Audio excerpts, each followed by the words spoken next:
राजू बड़ी स्पीड में कहीं जा रहा था। मैंने उससे पूछा, मैंने कहा राजू कहाँ जा रहा है? तो बोल रहा था कि मैं पैसा निवेश करने जा रहा हूँ।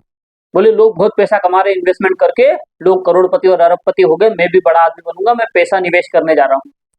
मैंने राजू से पूछा कि तुझे इन्वेस्टमेंट की डेफिनेशन आती है? बोले जे क्या होती है? मैंने कहा सिंपल मतलब कि इसका मीनिंग क्या होता है, या इन्वेस्टमेंट की परिभाषा क्या है, इन्वेस्टमेंट असल में होता क्या है, या किन स्थितियों में व्यक्ति को पैसा निवेश करना चाहिए, या इन्वेस्टमेंट के बारे में तू क्या जानता है? बोलता मैंने बहुत सारी रील देखी, लोग बहुत पैसा कमा रहे, मैं भी पैसा कमाऊंगा, बड़ा आदमी बन जाऊंगा। मैंने कहा पागल आदमी जरा इधर आ, मैं तेरे से कुछ सवाल करता हूँ, उसके बाद डिसाइड करना है कि तुझे पैसा निवेश करना है या नहीं करना है। देखिए इन्वेस्टमेंट एक बहुत बड़ा सब्जेक्ट है, और अधिकांश लोग हैं जिनको इन्वेस्टमेंट के बारे में बहुत सारी चीजें पता नहीं है, या उन्हें नहीं आइडिया कि असल में इन्वेस्टमेंट क्या होता है। वो कहीं से कुछ लोगों के मुंह से सुन लेते हैं, या उनका कोई यार दोस्त होता है जो उन्हें कहता है कि यार देख मैं हर रोज 1,000 2,000 या 4,000 रुपए इससे कमाता हूँ, और तू भी इन्वेस्टमेंट करके पैसा कमा सकता है। और वो लोग लग जाते हैं उन लोगों की बातों में आकर, लेकिन वो ये नहीं समझ पाते कि इन्वेस्टमेंट असल में होता क्या है, या कब व्यक्ति को अपना पैसा निवेश करना चाहिए, या आप कहां पर कितना पैसा इन्वेस्टमेंट करें, इसके बारे में उन्हें अधिकांश जानकारी नहीं होती। बेंजामिन ग्राहम का विशेष करके कहना है कि अगर आपके इन्वेस्टमेंट में 3 बातें नहीं है तो आपको अपना पैसा निवेश करना ही नहीं चाहिए। सबसे पहली चीज आती है वो है विश्लेषण, एनालाइज करना कि आपको कितनी जानकारी है। दूसरा आता है प्रिंसिपल्स, आप इन्वेस्टमेंट के सिद्धांतों को जानते हैं, समझते हैं, या आपने कभी इन्हें पढ़ा है या नहीं पढ़ा है। और तीसरी और महत्वपूर्ण बात कि आपका इन्वेस्टमेंट आपको पर्याप्त रिटर्न देने का वादा या कमिटमेंट करता है या नहीं करता है, जो सबसे ज्यादा महत्वपूर्ण है। बेंजामिन ग्राहम का एक और कहना है कि आपको तब अपना पैसा इन्वेस्ट करना चाहिए, या अपने पैसे को तभी निवेश करना चाहिए जब आप बहुत आरामदायक स्थिति में हो, और आपको हर रोज सुबह उठकर अपने शेयर की कीमत या उनकी बढ़ती घटती कीमतों को देखने की चिंता न करना पड़े, तभी आपको अपना पैसा निवेश करना चाहिए। बहुत बड़ी बात है। और जबकि लोग आज आपको ये बता रहे कि भैया हर मिनट आपको चेक करना पड़ेगा, हर पल आपको देखते रहना पड़ेगा, स्क्रीन के सामने बैठे रहो और खटाक करके खरीदो और खटाक करके बेच दो। इन्वेस्टमेंट के पहले एक जो सबसे बड़ी बात आती है वो आपको समझने की जरूरत है कि हमेशा इन्वेस्टमेंट के पहले एक चीज आती है वो है कमाई, और दूसरी चीज आती है वो है बचत। अगर आप कोई भी पैसा निवेश करने वाले हैं, या इन्वेस्टमेंट में इंटरेस्टेड है, या किसी भी सेक्टर में अपना पैसा निवेश करना चाहते हैं, तो सबसे पहले तो आपको ये एनालाइज करना है कि क्या आपकी कोई इनकम ऑफ सोर्स प्रेजेंट में है या नहीं है, आप कैसे पैसा कमा रहे हैं। और कमाने के बाद दूसरी सबसे बड़ी बात कि क्या आप अपनी कमाई का कुछ हिस्सा बचा पाते हैं, कुछ पैसा सेविंग कर पाते हैं। क्योंकि अगर ये दोनों चीजें नहीं होगी तो न तो आप इन्वेस्टमेंट कर पाएंगे, ना इन्वेस्टमेंट से बड़ा पैसा कमा पाएंगे। तो इन्वेस्टमेंट की जो सबसे पहली चीज होती है, और जो सबसे पहला आपका इन्वेस्टमेंट होना चाहिए, वो होना चाहिए लर्निंग के ऊपर, सीखने के ऊपर, कि आप अपने इन्वेस्टमेंट के लिए क्या सीख रहे हैं, क्या एजुकेशन ले रहे हो। और इसके लिए बहुत पैसा नहीं चाहिए होता है, इसके लिए जो सबसे मूल्यवान चीज चाहिए होती है वो होती है समय।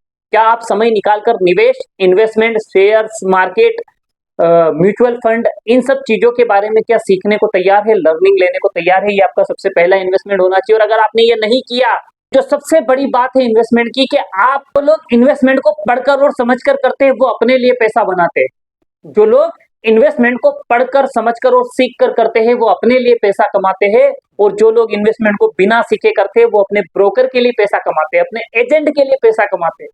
क्योंकि आपका ब्रोकर और आपका एजेंट दोनों स्थिति में पैसा कमाता है, चाहे आप प्रॉफिट में हो या नुकसान में हो, दोनों स्थिति में। क्योंकि जब वो आपसे पैसा निवेश करवाता है तो कंपनी उसको कमीशन देती है, फिर जब वो आपके पैसे को बढ़ा देता है या आपको प्रॉफिट में लेकर जाता है तो वो आपके प्रॉफिट से भी कमीशन लेता है, उसको दोनों स्थिति में कमीशन मिलेगा, शायद आपका मुनाफा हो या ना हो। इसलिए कहते हैं कि जो लोग सीख कर शेयर मार्केट या इन्वेस्टमेंट करते हैं वो लोग अपने लिए पैसा कमाते हैं, और जो लोग बिना सीखे इसे करते हैं वो अपने ब्रोकर और एजेंट के लिए पैसा कमाते हैं।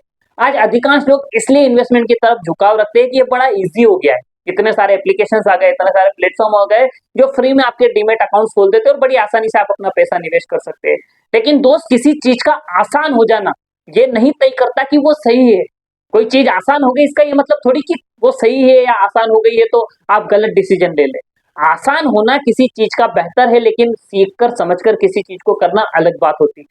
और आज ज्यादातर यंग जनरेशन में मैं कुछ लोगों को देख रहा हूँ जो अमीर बनने की चाह में, बड़े सपने पूरे करने की चाह में, महंगी महंगी गाड़ी, महंगा घर और बड़ा पैसा कमाने की चाह में अपना पैसा निवेश करने के बारे में चले जाते हैं, या शेयर मार्केट में पैसा लगाने का सोचते हैं, या इन्वेस्टमेंट करने के बारे में सोचते हैं।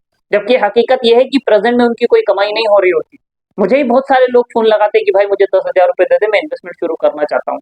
मैं उससे पूछता हूँ कि तेरे पास सेविंग्स कितनी है, या तेरी एफडी में कितना पैसा है, या कितना पैसा तूने असेट्स में डाल के रखा है। तो वो कहता नहीं भाई मैं तो कर्जे में चल रहा हूँ। और वो लोग इन्वेस्टमेंट की बातें जब करते हैं तो मुझे बड़ा अजीब लगता है कि यार ये लोग किस दिशा में जा रहे हैं, क्योंकि उन्हें लगता है कि बहुत सारा पैसा। दोस्त, कई बार आप सोशल मीडिया पर या फिर आप डिजिटल वर्ल्ड में जो चीजें देख रहे होते हैं वो सब हकीकत नहीं होती। आपने कितने सारे केस सुने होंगे कि बहुत सारे लोग थे जिन्होंने किराए की गाड़ियां दिखाकर या किराए के घर दिखाकर या बड़ी बड़ी लग्जरी लाइफ स्टाइल दिखाकर लोगों को गुमराह किया। तो ऐसी चीजें तो देखो होती रहती है, लेकिन हकीकत तो दोस्त ये ना तो कोई रातों रात अमीर बनने की स्कीम है, ना कोई लॉटरी का टिकट है कि आप स्क्रैच कार्ड घिसेंगे और बहुत जल्दी आप अमीर हो जाएंगे। ऐसा कुछ भी नहीं है। इन्वेस्टमेंट एक बहुत ही सही तरीका है अपने पैसे को ग्रो करने का, अपने पैसे को बढ़ाने का, लेकिन इसको समझना पड़ेगा, तभी आप अपना पैसा निवेश कर सकते हैं। और सबसे बड़ी बात कि अगर आप समझ कर करेंगे तो आपका पैसा सुरक्षित रहेगा। बेबी लोन का सबसे अमीर आदमी में जो 10 सिद्धांत है अमीर बनने के, उसमें से इस सिद्धांत पर सबसे ज्यादा जोर दिया गया है कि अगर आप अपने पैसे की रक्षा नहीं करेंगे या आप अपने पैसे की सुरक्षा नहीं करेंगे तो आप दोबारा जिंदगी में वापस गरीबी की तरफ चले जाएंगे। क्योंकि ये भी एक उन सिद्धांतों में महत्वपूर्ण सिद्धांत है कि आपको अपने पैसे की रक्षा करना सीखना होगा। और वो आप तभी कर पाएंगे जब आप मार्केट को समझेंगे, आप चीजों को समझेंगे, आप इन्वेस्टमेंट को समझेंगे और सही तरीके से अगर अपने पैसे को निवेश करेंगे तो आपका पैसा सुरक्षित रहेगा। नहीं तो कई बार ब्रोकर्स, कई बार कंपनीज, कई बार ऑनलाइन साइट्स, कई बार फ्रॉड लोग, कई बार स्कैमर्स आपका पैसा लेकर चले जाएंगे और उसके बाद आप कुछ भी नहीं कर पाएंगे। बस इस अफसोस में अपनी जिंदगी गुजारेंगे कि काश उस समय मैं सही निर्णय लेता तो आज मेरा पैसा सुरक्षित होता। और दोस्त, स्पीड के मामले में अगर मैं बात करूं तो लोग बड़ी घाई घाई में या बहुत जल्दी जल्दी में आज जिंदगी में हर डिसीजन लेना चाहते हैं या बड़ी जल्दी में जिंदगी में आगे बढ़ना चाहते हैं। सर, अगर आपको एक 200 किलोमीटर की यात्रा तय करनी है और आपके पास एक गाड़ी है जो 65 किलोमीटर की रफ्तार से अगर आप चलाते हैं तो मैक्सिमम आप 3 घंटे के अंदर उस यात्रा को पूरा कर सकते हैं। लेकिन अगर आप इसका उल्टा करें और अपनी गाड़ी 140 किलोमीटर प्रति स्पीड से चलाएं तो आप 1.5 घंटे में वहां पर पहुंच सकते हैं। लेकिन अगर आप वहां पर जिंदा पहुंच जाते हैं तो आप सही है, अदरवाइज तो दोस्त जो 140 किलोमीटर से आप 1.5 घंटे में यात्रा कर रहे हैं वो श्योरिटी नहीं देती कि आप सुरक्षित वहां पर पहुंच जाएंगे या आप जिंदा बच भी पाएंगे या नहीं बच पाएंगे। और उस पहुंचने के चक्कर में अगर आप नहीं बचे तो फिर वहां पर जाने का आपका फायदा क्या रहा। लेकिन अगर आप 65 किलोमीटर की रफ्तार से जा रहे हैं तो आप सुरक्षित पहुंचने की आपकी संभावनाएं ज्यादा है, थोड़ा कम रिस्क है। और अगर आप वहां पर पहुंच जाते हैं तो आप जिंदगी में सक्सेसफुल हो जाएंगे। वैसे ही समझिए आपकी इन्वेस्टमेंट भी वैसी ही चीज है। आप सही तरीके से सही जगह इन्वेस्टमेंट कर कर अगर आप अपनी मंजिल को पा लेते हैं तो वो सही तरीका है। लेकिन अधिकांश रिस्क उठाने के चक्कर में अगर आपका पैसा ही डूब जाएगा तो आपके हाथ में कुछ भी नहीं रहेगा। तो आपकी सेविंग चली गई और जो मंजिल, आप जो सपना आपने देखा था वो भी आपको नहीं मिलेगा। अगर आप नौकरी करते हैं, आप कोई बिजनेस करते हैं, आप सेल्फ एम्प्लॉय है, आप एनीथिंग जो भी आप वर्क करते हैं जिससे कि आपको हर महीने कुछ ना कुछ पैसा आता है, कुछ कमाई आती है, तो आपको सबसे पहली चीज तो ये करना है कि जो भी आपकी कमाई आती है आप उसमें से सेविंग करना सीखिए।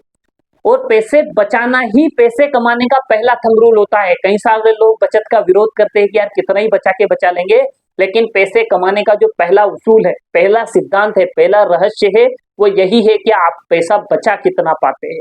एक आदमी है जिसकी तनख्वाह 50,000 रुपए महीना है, वो 40,000 रुपए खर्च करता है और 10,000 रुपए हर महीना बचा लेता है। एक आदमी है जो 1 लाख रुपए महीना कमाता है, इससे ज्यादा कमाता है, इससे डबल तनख्वाह उसे मिलती है, लेकिन वो हर महीने पूरा 1 लाख रुपए खर्च कर देता है।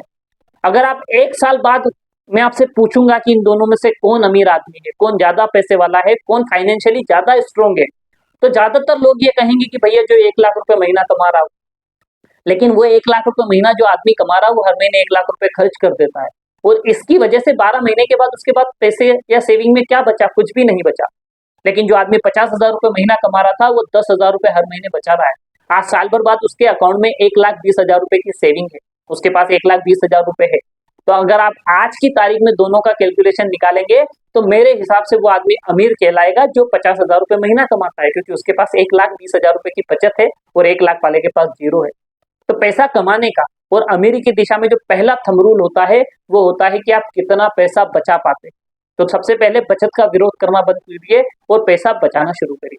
जब आप पैसा बचाएंगे तभी उस पैसे को आप कहीं निवेश कर सकते हैं, कहीं इन्वेस्ट कर सकते हैं, कहीं लगा सकते हैं और एक समय के बाद वो पैसा आपके लिए काम करेगा जो आपको कुछ और पैसा कमा कर ला कर देगा।